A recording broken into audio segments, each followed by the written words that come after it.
দামি, খ্রিস্টানের ঘরে জন্মগ্রহণ করছে, ও দৌলতে ঈমান পাইছে তো ওর কপাল দামি। হিন্দুর ঘরে জন্মগ্রহণ করছে, ও দৌলতে ঈমান পাইছে তো ওর কপাল দামি। নাস্তিক নাফরমান বেঈমানের ঘরে জন্মগ্রহণ করছে, দৌলতে ঈমান পাইছে তো ওর কপাল দামি। মাগার মুসলমানের ঘরে জন্মগ্রহণ করছে, দৌলতে ঈমান পায় নাই, ওর মতো কপাল পোড়া, ওর মতো নেমক হারাম তামাম দুনিয়ায় দ্বিতীয় কেউ হইতে পারে না।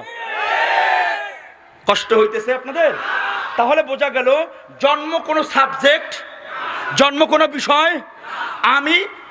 আমি মৌলভী হোসেন হাওলাদারের জন্মে আসছি, এটা আমার গৌরবের বিষয় না। আমার মধ্যে ঈমান আছে কিনা এটা আমার গৌরবের বিষয়। আমি উমুকে বংশের, এটা আমার গৌরবের বিষয় না। আমার ভিতরে ঈমান আছে কিনা এটা আমার গৌরবের বিষয়। যে যেই গোত্র, যে যেই ধর্ম বর্ণের জন্মগ্রহণ করুক, যদি ঈমান পায় তার মতো কপালওয়ালা দামি গোটা দুনিয়ায় কেহ নাই। আর মুসলমানের ঘরে জন্মগ্রহণ কইরা যদি ঈমান না পায়, ওর মতো কপাল পোড়া তামাম দুনিয়া দ্বিতীয় কেহ নাই। এবার বলেন তাহলে দাম কির বেশি? এই জন্য আল্লাহ কয় আগে ঈমান আনো, আগে ঈমান আনো, আগে ঈমান আনো। এবার ঈমান আনবো, উপাদান পাইলাম কয়টা? উপাদান কয়টা? স্ট্রাকচার কয়টা? বলেন বলেন বলেন বলেন। আমি একটা বিষয় নিয়ে আলোচনা করে শেষ করব, 6টা বিষয় বাকি থেকে যাবে। উলামায়ে কেরামদের থেকে আপনারা জেনে নেবেন। 1 নম্বরে চুক্তি করছে আল্লাহর সঙ্গে, আমানতু বিল্লাহ। বলেন আপনার আমার রবকে? আল্লাহ। তার উপর ঈমান আনতে বসে। এই চুক্তি কি উলামায়ে কেরাম করাইছেন, আল্লাহ করাইছেন? আরো জোরে কোন, আর একটু জোরে কোন। 1 নম্বরে চুক্তি হলো আমানতু বিল্লাহ, আল্লাহর উপর ঈমান। এই ঈমানটার উপাদান কিভাবে মিলাইবে? আমানতু বিল্লাহ কয় ডাকটা জবানে যেমন হবে, দিলের ভিতরে তেমন হবে, আমলেও তেমন হবে রে বাবা। এবার আপনি আমি একটু ঈমানি আওয়াজে জোরে বলেন না, রিজিকের মালিক কে? আরো জোরে কোন না, রিজিকের মালিক কে? রিজিকের মালিক যদি আল্লাহ হয়, সুদ খান কেন? রিজিকের মালিক যদি আল্লাহ হয়, ঘুষ খান কেন? রিজিকের মালিক আল্লাহ যদি হয়, জমির আইল বাড়াইলেন কেন? রিজিকের মালিক যদি আল্লাহ হয়, তাহলে ভাইরে ঠকাইলেন কেন? রিজিকের মালিক যদি আল্লাহ হয়, বাবার সম্পদ থেকে বোনের সম্পদ বুনরে দিলেন না কেন? কথা কয় না। না বাবা, এগুলা মনে হয় আপনাদের রাজবাড়ী এলাকায় নাই, নাই নাই। যদি ঈমান ঠিক হয়, সে বিশ্বাস করবে ওয়াল কদরি খাইরি ওয়া শাররিহি মিনাল্লাহি তাআলা, আমার তাকদীরের ভালো মন্দ কার থেকে হয়? আরো জোরে কোন না, কার থেকে হয়? এবার আল্লাহ কয় যা খাওয়ামু, বান্দা কয় না না না আমি বেশি খামু। এই ভেজালটা এই জায়গায়। বান্দা কয় বেশি খামু, আল্লাহ কয় না না হবে না, আমি যা খাওয়ামু। এবার কোন কারটা মানবেন? আরো জোরে কোন, আরো জোরে কোন। তাহলে আল্লাহর উপরে পরিপূর্ণ বিশ্বাস আস্থা রাখতে হলে ভাইরে ঠকানো যাবে না, বোনরে ঠকানো যাবে না। বাবার সম্পদ থেকে বোনের সম্পদ বোনরে বুঝাই দিছেন। কয়জন মুমিন আছে? কান ধরছি, রাগ করিয়েন না, রাগ করিয়েন না। কবরে যাওয়ার পরেও মান রব্বুকা, আগে প্রশ্ন মান রব্বুকা, এরপরে দ্বিতীয় প্রশ্ন ওয়া মা দীনুকা, উদখুলু ফিস সিলমি কাফা। আগে প্রশ্ন মান রব্বুকা, তোমার রবকে? আমার বাজানরা, আমার ভাইয়েরা হাতে পায়ে ধইরা বারবার বুঝায় গেলাম গো বাবা। 1 নম্বরে আমানতু বিল্লাহ, বলেন আপনার আমার রবকে? আরো জোরে কোন না, আপনার আমার রবকে? এবার ডাক দিছি রব্বি আল্লাহ,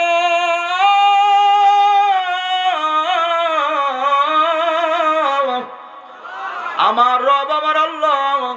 একটু হিসাব মিলায় তাকায় দেখেন গো বাবা, জন্ম যখন দুনিয়াতে হয়েছে, আপনি আমি যখন দুনিয়াতে আসলাম, আসার সাথে সাথে দুনিয়ার কোনো আওয়াজ পাওয়ার আগে আপনার আমার ডান কানে আজান দিছে, বাম কানে ইকামত দিছে। কথা কয় না। ঘুমাননি আপনারা? তোমার সামনে বসে ঘুমায়নি? ঘুমায় না? এই যে ভাই একটু কষ্ট করেন, একটু অল্প কয়েক মিনিট, আল্লাহ কবুল করেন। তা ডান কানে আজান, বাম কানে ইকামত হয়েছে কি হয় নাই? এই যে আমানতু বিল্লাহ বুঝাইতেছি, আপনার আমার রবকে? ঠিক জন্মের পরে দুনিয়ার কোনো আওয়াজ পাওয়ার আগে একজন আমারে কোলের মধ্যে লইয়া ডান কানে আজান দেয়, আমারে দাওয়াত দেয়, এই ইউনুস দুনিয়ার জমিনের মধ্যে আসছো, আল্লাহু আকবার, আল্লাহু আকবার, আল্লাহু আকবার, আল্লাহু আমারে দুনিয়ার জমিনে আসার পর সর্বপ্রথম দাওয়াত দেয় আল্লাহ বড়, আল্লাহ বড়, আল্লাহ বড়, আল্লাহ বড়। ঈমানি আওয়াজে জোরে কন্না আল্লাহু আকবার। এবার বাম কানে ইকামত দেয়, ডান কানে আজানের আওয়াজ দেয় আল্লাহু আকবার, আল্লাহু আকবার, আল্লাহু আকবার, আল্লাহু আকবার। চারবার আপনার আমার ডান কানে আওয়াজ দেয়। এই জন্য সন্তান হইলে হাইয়া আলাস সালাহ, হাইয়া আলাল ফালাহ বলতে হয় না। কয় কেন? হাইয়া আলাস সালাহ, আয় বান্দা নামাজের দিকে আসো, হাইয়া আলাল ফালাহ, আসো বান্দা তোমার কল্যাণের দিকে আসো। এই জন্য জন্মের পরে আপনারে আমারে নামাজের দাওয়াত দেয় নাই। এই জন্য জন্মের পর সন্তানরে যে আজান দেওয়া হয়, এই আজানে হাইয়া আলাস সালাহ, হাইয়া আলাল ফালাহ বলতে হয় না। কেন? জন্মের পরে আপনাকে আমাকে নামাজের দাওয়াত দেয় না, দাওয়াত দিছে আল্লাহ বড়, আল্লাহ বড়, আল্লাহ বড়। আমানতু বিল্লাহ, কে বড়? এই বুঝি আপনাগো আওয়াজ, আমানতু বিল্লাহ, কে বড়? আরো জোরে কোন না। তো ডান কানে আজান আওয়াজ দেয় এই আল্লাহ বড়, আল্লাহ বড়, আল্লাহ বড়, আল্লাহ বড়। এরপরেই আবার শোনায় দেয় আশহাদু আল্লা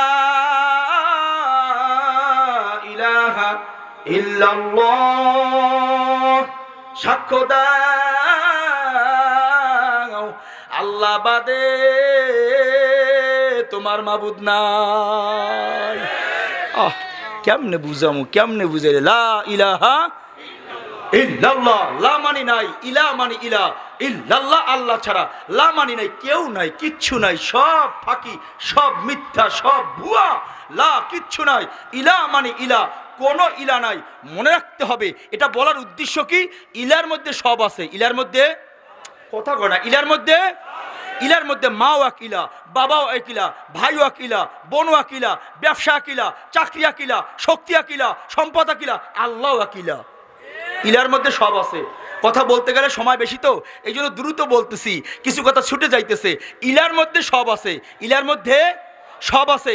এখন আমি কি করলাম? লা নাই, নাই, ইলা কোন ইলা, লা মানি নাই, ইলা মানি ইলা, কোন ইলা, কোন ইলা নাই। এবার ওলামায়ে কেরাম বলেন লায়ের তলোয়ারের ধার এত বেশি, লা কইয়া বন্দা যখন টান দেয় আসমান থেকে জমিন পর্যন্ত আল্লাহ ব্যতিরেকে সব কাইটা ফানা করে ফেলায়, কিচ্ছু থাকে না, নাই, কিচ্ছু নাই। আমিও নাই, আমিও নাই, আমি মৌলবী ইউনুস, আমার নাম ইউনুস, আমার নাম ইউনুস। আরে আমার বলতে কি আছে? আমি ইউনুস, আমি ইউনুস বলতেছি, এর নামটাও আমার না। কেমনে বুঝাইলে বুঝবেন? আমি জানি না বাবা। এই রুমালটা আমি ব্যবহার করি, এই জন্য অনেকে কয় ইউনুসের রুমাল, কথা কয় না। তাড়াতাড়ি বলতেছি, সময় কম তো, তাড়াতাড়ি জবাব দিতে হবে। এই রুমালটা আমি ব্যবহার করি। এখন আমি ভুলে এই আগামীকালকে আমার মাহফিল চট্টগ্রাম, আমি চলে গেলাম মনে করেন, কিন্তু রুমালটা এখানে রয়ে গেছে। কালকে দেখে কেউ কি বলবে ইউনুস পইরি আছে? কথা কন না, কি বলবে? বলেন বলেন বলেন, কার রুমাল? তার মানে এই রুমালটা ইউনুস নয়। যেই ইউনুস যেই রুমালটাকে ব্যবহার করত, এই ইউনুসের ব্যবহার কিন্তু রুমাল। ইউনুসের রুমাল বলতে এই রুমাল ইউনুস না, ইউনুসের ব্যবহার কিন্তু রুমাল। আরে বাবা, আমার নাম ইউনুস, এই নামটাও আমার না, এই নামটাও আমার রুহের। যতদিন রুহু আছে বলবে ইউনুস বয়ান করে, ইউনুস বৈশা আছে, ইউনুস খায়, ইউনুস ঘুমায়। যেই দিন এই রুহুটা বের হয়ে যাবে, সন্তান বলবে আমার বাবা ইউনুসের লাশ পইরে আছে। যেমন রুমালটা পইরে আছে, ইউনুস নাই, ইউনুস চট্টগ্রাম গেছে। ঠিক বাবা, ইউনুস পইরা আছে, ইউনুস নাই। রুহু আছে বলবে ইউনুস আছে, রুহু নাই বলবে ইউনুসের লাশ। তাহলে ইউনুস কে? ইউনুস কই? কয় ভেতরে যে ছিল তার নাম ইউনুস, তার যত্ন কোনোদিন করলাম না। দেহটারে নিয়ে কত যত্ন করলাম, সাবান লাগাইলাম, ক্রিম লাগাইলাম, সোনো লাগাইলাম, তেল লাগাইলাম, কত যত্ন করলাম এই দেহটারে বাবা। অথচ আসল যিনি তার খবর নাই, সে কি হালাতে আছে, অসুস্থ হয়ে গেল কিনা এই খবরটা কোনোদিন নিলাম না। অথচ এই দেহ নিয়ে যত বাহাদুরি করো রে বাবা, রুহুটা যেই দিন বের হয়ে যাবে, সন্তানরা বলবে আর রাখা যাবে না, তাড়াতাড়ি মাটি দেওয়ার ব্যবস্থা করো। হায় হায় হায় হায় হায়। তাহলে ঈমান নিয়ে আলোচনা হইতেছিল, ঈমান। আমানতু বিল্লাহ, বলেন কার উপর ঈমান? আরো জোরে বলেন না, কার উপর ঈমান? তাহলে আল্লাহর উপর ঈমান আমাদের পরিপূর্ণ লাগবো কি লাগবো না? আরো জোরে কোন। এবার আশহাদু আন্না মুহাম্মাদার রাসূলুল্লাহ। কি এক সাক্ষ্য দিয়ে আসলাম জন্মের পরে। এবার হাইয়া আলাস সালাহ হাইয়া আলাল ফালাহ নাই তো। এবার আমাকে দাওয়াত দেয়, আল্লাহু আকবার, আল্লাহু আকবার, লা ইলাহা ইল্লাল্লাহ। আল্লাহ বড়, আল্লাহ বড়, নাই কোনো ইলা আল্লাহ ছাড়া। সুবহানাল্লাহ কয় না? তার মানে ওই লা কইয়ে তো সব কাইটা ফানা করছি। ওলামায়ে কেরাম বলেন লায়ের তলোয়ার এত ধার, আসমান থেকে জমিন পর্যন্ত আল্লাহ ব্যতিরিকে সব কাইটা দ্বিখণ্ডিত করিয়া ফেলায়। এখন কোন লা দিয়া টান দিয়া আল্লাহ ব্যতিরিকে সব কাইটা ফানা করছি, রইছে কে? বাকি রইল কে? ইল্লাল্লাহ। এখন আল্লাহই আছে, আর কেউ নেই। কথা কয় না। আমার ব্যবসা নাই, ব্যবসা, চাকরি, বংশের পরিচয়, আমার মৌলবীগিরি, আমার মুফতিগিরি, আমার মুহাদ্দিসগিরি, আমার মুহতামিমগিরি, কোনো কিছু এখন আছে কে? আল্লাহর কসম। এই খেয়ালে 10 বার জিকির করেন, দেখবেন মজাটা কি। এই খেয়ালে 10 বার জিকির করেন, দেখবেন মজাটা কি। মজাটা কি? ইল্লাল্লাহ, ইল্লাল্লাহ। মজাটা কি দেখবেন না? কিচ্ছু নাই, সব শেষ। আমি তো লাখ তলাটি সব কাইটা ফানা করছি। এবার আসবে কে? রয়ে গেছে তো আল্লাহ। এবার আমি আল্লাহরই ঢুকাইতেছি। হ্যাঁ, আমার কলবে আল্লাহই আছে, আমার কলবে আল্লাহই আছে, আমার কলবে আল্লাহই আছে। আল্লাহু আকবার, আল্লাহই আছে আমার কলবে, আর কেউ নেই। এবার বাম কানে একামত হইতেছে। একামতে একই ভাবে কে বড়? জোরে কয় না, কে বড়? এই দাওয়াত হয়ে গেল জন্মের পরে। কেন মানবেন না আমানতু বিল্লাহ? কেন মানবেন না আল্লাহরে? এবার দেখেন, জন্মের পরে আজান হয়ে গেছে। জন্ম থেকে এই পর্যন্ত প্রতিদিন 5 ওয়াক্ত নামাজের মিনার থেকে আমার কানে একই দাওয়াত দেওয়া হইতেছে, আল্লাহু আকবার, আল্লাহু আকবার, আল্লাহু আকবার, আল্লাহু আকবার। কি আজান হয় না? আমার আবার দাওয়াত দেয়, আল্লাহ বড়, আল্লাহ বড়, আল্লাহ বড়, আল্লাহ বড়। জোহরের সময় আমাকে আজান দিয়ে শোনায় দেয়, আল্লাহ বড়, আল্লাহ বড়। আসরের সময় আবার আজানের ধ্বনি দিয়ে শোনায় দেয়, আল্লাহ বড়, আল্লাহ বড়। মাগরিবের নামাজে আবার শোনায় দেয়, আল্লাহ বড়, আল্লাহ বড়। ইশার নামাজে আমাকে শোনায় দেয়, আল্লাহ বড়, আল্লাহ বড়। ফজরের নামাজে আবার শোনায়, আল্লাহ বড়, আল্লাহ বড়। এবার আজান শুই না, দোকানদার দোকানদারি বন্ধ করছে, চাকরিজীবী চাকরি থেকে আলাদা হয়েছে, কৃষক কৃষকের মাঠ থেকে আলাদা হয়েছে, সব মানুষ আলাদা হইয়া এবার মসজিদের দিকে ছুটছে নামাজ পড়ার জন্য। কিন্তু নামাজে গিয়ে দেখে এখনো 10 মিনিট বাকি বা 5 মিনিট বাকি, বসে আছে নামাজের মুসল্লায়, বসে আছে জামাতের অপেক্ষায়। হে আল্লাহর বান্দারা, কবরের যাত্রীরা ভালো করে বুঝে নেন, 5 মিনিট পর আবার মুয়াজ্জিন সাহেব বলতেছে, সফ সোজা করেন, কাতার সোজা করেন। সবাই কাতার সোজা করলো। এবার মুয়াজ্জিন সাহেব আবার কয়, আল্লাহু আকবার, আল্লাহু আকবার, আল্লাহু আকবার, আল্লাহু আকবার। তার মানে হলো, ও মৌলভী ইউনূস, আজানের ধ্বনি পাইয়া, আল্লাহর বরত্বের দাওয়াত পাইয়া ঘর থেকে দৌড়ায় তুমি মসজিদে আসছিলা। পথে আসার পর দাওয়াত পাইছিলা, আল্লাহ বড়। এই দাওয়াত পাইয়া তুমি মসজিদের মধ্যে ঢুকছো। এই অল্প সময় তুমি মসজিদের মধ্যে বসে রইছো। এর মধ্যে তোমার দুনিয়ার খেয়াল যদি আইসাও থাকে, আবার তোমার স্মরণ করায় দেয়, আল্লাহ বড়, আল্লাহ বড়, আল্লাহ বড়, আল্লাহ বড়। সর্বশেষ মুয়াজ্জিন বলে, লা আল্লাহু আকবার, আল্লাহু আকবার, লা ইলাহা ইল্লাল্লাহ। নাই কোনো ইলাহ আল্লাহ ছাড়া। তোমার দোকানদারি নাই, তোমার চাকরি নাই, তোমার ব্যবসা নাই, তোমার মৌলবীগিরি নাই, তোমার মুফতিগিরি নাই, তোমার মুহাদ্দিসগিরি নাই। এখন আল্লাহরে লইয়ে দাঁড়ায় যাও। তোমার স্বপ্নে এখন আল্লাহ আছে। এই কথার পর ইমাম সাহেব কি কয়? আল্লাহু আকবার। আল্লাহু আকবার জোরে কর না, একটু আর একটু জোরে কর না। কি মজা লাগে না ডাকটা? মজাই তো ডাকটা। এবার ইমাম সাহেব আমাকে কয়, হ্যাঁ আল্লাহু আকবার, আল্লাহ বড়। রুকুতে যায়, আল্লাহ বড়। সেজদা যায় আল্লাহ বড়, সেজদা থেকে উঠে আল্লাহ বড়। বাকি জিন্দেগি বাবা এইভাবে দাওয়াত আপনাকে আমাকে দেয়া যায়, কিন্তু অনেকেই আল্লাহরে বড় বানাইতে পারে নাই। ব্যবসারে বড় বানাইছে, চাকরিরে বড় বানাইছে, শক্তিরে বড় বানাইছে, নেতারে বড় বানাইছে, দলরে বড় বানাইছে।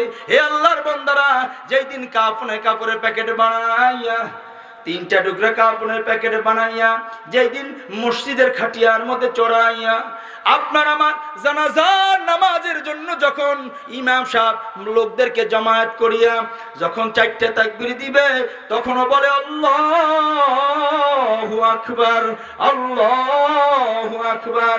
তার মানে আমাকে জনমের মতো বিদায় যখন দেয়, তখন ইমাম সাহেব দাওয়াত দিয়ে দেয় আল্লাহু আকবার, আল্লাহু আকবার, আল্লাহু আকবার, আল্লাহু আকবার। ও মৌলভী ইউনূস, যাও যাও, সারা জীবন যেই রবের বরত্বের ডাক শুনছিলা, জনমের মতো বিদায় দিয়া তোমার অন্ধকার কবরের দিকে পাঠায় দিলাম। ওই অন্ধকার কবরে কেউ নাই, ওই অন্ধকার কবরেও আল্লাহ বড়। মান রব্বুকা, এই প্রশ্ন এই শেষ। আলোচনা বুঝতে কষ্ট হয়েছে? তাই না? বলেন বড় কে? আরো জোরে কোন? আল্লাহ যদি বড় হয় তাহলে আমানতু বিল্লাহ, কার উপর ঈমান? আরো জোরে কোন? এবার জোরে সর্বশেষ একটা ডাক দেন, রব্বি আল্লাহ। আরো জোরে। এখন এই ডাকটা হবে কিভাবে? জবান, অন্তর এবং কাজ কয়টা একত্র করা লাগবে? বলেন বলেন বলেন। এবার মাহফিলে বসে ডাক দিলাম রব্বি আল্লাহ, কিন্তু অফিসে যাই আবার ঘুষের টাকার বান্ডিল পেয়ে যেন ভুলে না যাই। মাহফিলে বসে ডাক দিলাম রব্বি আল্লাহ, হাল চাষ করতে গিয়া যেন আবার ভুলে না যাই। মাহফিলে বসে ডাক দিলাম রব্বি আল্লাহ, আবার যেন দোকানদারি করতে গিয়া ভুলে না যায়। এজন্য রব কয় ওয়াকুনু মা'আস সাদিকিন, সাদিকিন আল্লাহওয়ালার সঙ্গী হয়ে যাও, সাথী হয়ে যাও, সোহবতে বেশি লাইগা যাও। হে আল্লাহর বান্দারা, কবরের যাত্রীরা, কেমনে বুঝাইলে বুঝবেন জানি না। একটা নসিহত আপনাদেরকে শোনা যায়, আর কখনো দেখা হয় কিনা জানা নাই রে বাবা। 1 নম্বরে আমানতু বিল্লাহ, 2 নম্বরে ওয়া মালাইকাতিহি। এবার কোন 2 কাঁধে 2 ফেরেশতা আছে না নাই? আর একটু জোরে কোন না আছে না নাই? জগতের কেউ যদি না দেখে, ফেরেশতায় দেখে কি দেখে না? আর বয়ান লাগবো না বাবা, আজকের বয়ানে এতটুকুই রেখে গেলাম। 1 নম্বরে আমানতু বিল্লাহ, আমি যাহা কিছু করি আল্লাহ দেখে। 2 নম্বরে ওয়া মালাইকাতিহি, আমার 2 কাঁধে 2 ফেরেশতা আমার নেকি বদি গুলা ওরা লেখে। আল্লাহ দেখে, ফেরেশতায় লেখে। এবার জোরে কোন, আল্লাহ দেখে, ফেরেশতায় লেখে। আর বয়ান লাগবো? এতটুকুন বয়ান যদি দিলের মধ্যে বসানো যায় গো বাবা, গভীর জংলায় গিয়াও গুনাহ করা যায় না, সমুদ্রের মধ্যে ডুব দিয়েও গুনাহ করা যায় না। যেখানেই যায় সেখানেই আমার মাওলার খেয়াল। যা করি আল্লাহ দেখে, যা করি এগুলো সব ফেরেশতায় লেখে। আল্লাহ দেখে, ফেরেশতা লেখে। ছোট্ট একটা উদাহরণ দিচ্ছি গো বাবা। এক পীর সাহেব এমন ছিলেন, বোকা একটা মুরিদরে বেশি মহব্বত করত। এখন সবাই যা বলে তাই শোনে। বোকা মুরিদটা পীর সাহেব হুজুরের এমন কথাও মানতে পারে না। সবার মধ্যে খেয়াল, আমরা হুজুরের জন্য এত কাজ করি, এত কষ্ট করি, হুজুর যখন যা বলে আমরা সবগুলা হুজুরকে মাইনা চলার চেষ্টা করি। এই বোকা মুরিদ এইটা হুজুরে যা বলে এগুলা ঠিকভাবে মানতেও পারে না। হুজুর তারপরও কেন এটারে মহব্বত বেশি করে? প্রশ্ন করা হইলে হযরত বললেন, এই প্রশ্নের জবাব তোমাদেরকে এমনি এমনি দিব না। সকলের হাতে একটা মোরকমা মুরগি আর একটা চাক্কু দিয়া বলল, যাও এই মোরব্বা মুরগিটা এমন জায়গায় গিয়া জবাই দিবা কেউ যেন না দেখে। দিয়া দিল, সবাই চইলা গেল। কেউ জংলায় গিয়া জবাই করলো, কেউ গিয়া সমুদ্রের মধ্যে ডুব দিয়া জবাই করলো, কেউ গভীর অন্ধকারের মধ্যে গিয়া জবাই করলো। সবাই যার যার মতো করে জবাই কইরা হযরতের সামনে নজরানা হিসেবে পেশ করলো। কিন্তু ওই বোকা মুরিদ এই জীবিত মুরগি আর চাকুলে হাজির হয়ে গেছে। এবার সবাই ডাক দিয়া কয়, দেখ হুজুরের আজকের কথাটাও মানতে পারলো না, এরপর হুজুরের বোকাটাকে এত মোহাব্বত কেন করে। এখন হুজুর ডাক দিয়া কয়, এ বাবা, সবাই তো আমার হুকুম মানলো, তুমি কেন মানলে না, কেন জবাই করলে না? বোকা মুরিদ কাদের কয়, হযরত এমন একটা শর্ত জোড়ায় দিছিলেন, যেই শর্ত মানতে গিয়ে আমি জবাই করতে পারি নাই। কি শর্ত গো বাবা? হুজুর আপনি বলছিলেন এমন জায়গায় গিয়া মুরগি বা মোরগ জবাই দিবা কেউ জানো না দেখে। হুজুর আমি আপনার কথা মানার জন্য আমি যখন গভীর জঙ্গলার ভিতরে গিয়া এই মুরগি বা মোরগ জবাই করতে গেলাম, আমি যখনই মুরগির গায়ে ছুরি চালাবো তাকাই দেখি কেউ দেখে না, আমার আল্লাহ আমার দিকে তাকায় আছে। হুজুর আমি চেষ্টা কম করি নাই, আমি গভীর অন্ধকারের মধ্যে গিয়া যখন ছুরি চালানো শুরু করলাম, আমি তাকাই দেখি কেউ দেখে না, আমার আল্লাহ আমার দিকে চায় রইছে। আনতা আবুদাল্লাহা কাআন্নাকা তারাহ। হুজুর আমি এরপরে যখন ওদের মতো পানির মধ্যে ডুব দিলাম, পানির মধ্যে ডুব দিয়েও যখন আমি এটা জবাই করতে গেলাম, দেখি জগতের কেউ দেখে না, আমার আল্লাহ পানির মধ্যেও চায় রইছে। হে আল্লাহর বান্দারা, কবরের যাত্রীরা, দুনিয়া থেকে তো বিদায় নিয়ে কবরে চলে যাব গো বাবা, কি নিয়ে রওনা করলাম হিসাব মিলাইয়া তারপরে একটু কবরের দিকে রওনা করেন। এই দুনিয়া চাকচিক্য দেখতে না দেখতে শেষ হয়ে যাবে, আখিরাতের জিন্দেগি শুরু হবে, আর কোনো দিন শেষ নাই। কোনো কিছু আছে, কাগজ টাগজ আছে কিছু? না না না, ওইটা না, লেখা কাগজ আছে কোনো? কারো পকেটে কোনো লেখা কাগজ আছে? লেখা কাগজ কোনো লেখা লেখা কোনো কাগজ আছে কিনা? আল্লাহ আছে, মাশাআল্লাহ। লাগবে না। এই কষ্ট হইতেছে আপনাকে বুঝতে, না ব্যথা পাইতেছেন? এইটা একটা মাদ্রাসার মনে হয় রিসিভ, না? কত সুন্দর ডিজাইন দেখেন তো, ভালো লাগতেছে না? ভালো লাগে না? অনেক কিছু লেখা। এই পৃষ্ঠাটা আছে কিছু? ও বাবা, দুনিয়া আর আখিরাত কেমনে বুঝামু আপনারে?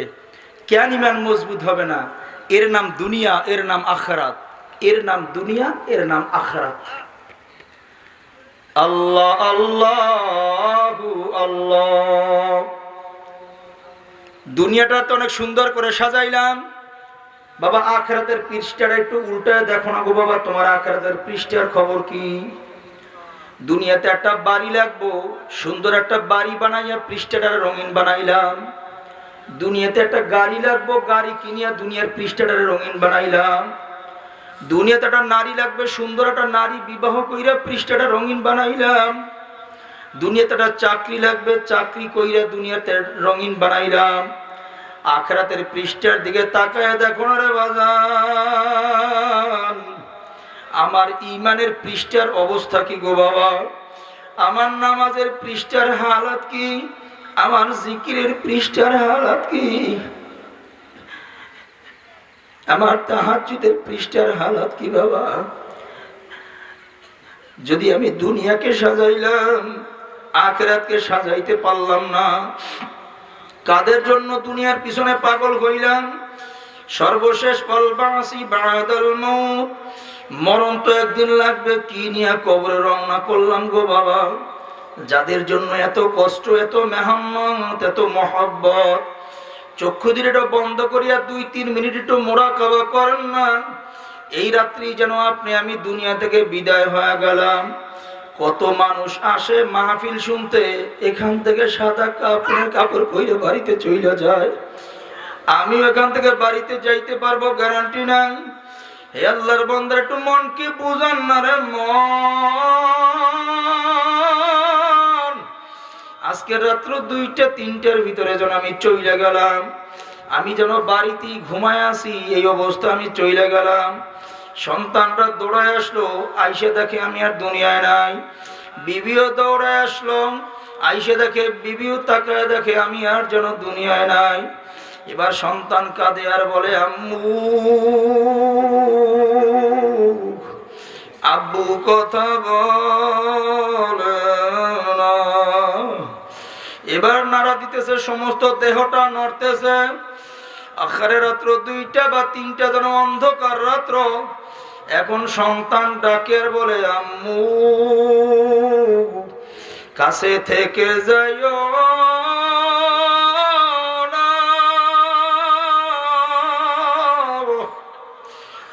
আব্বুর মরালাস একা পাহারা দিতে পারবো না। বিবিও ডাকবে আর বলবে, ও সন্তানেরা, কাছে থেকে যাইও না,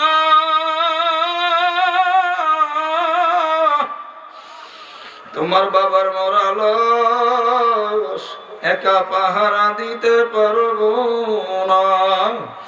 আপনাকে আমাকে ধরাধরি করে নামাইয়া উত্তর দিকে মাথা, দক্ষিণ দিকে পা করে শোয়া রাখলো। এবার তাকায় দেখেন মাথার নিচে একটা বালিশ তো রাখলো না। আল্লাহ, আপনি আমাদের সবাইকে মাফ করিয়া দেন। আলহামদুলিল্লাহ, হুজুর চলে আসছেন। আলোচনা এ পর্যন্তই। যাহা বলছি, যাহা শুনছি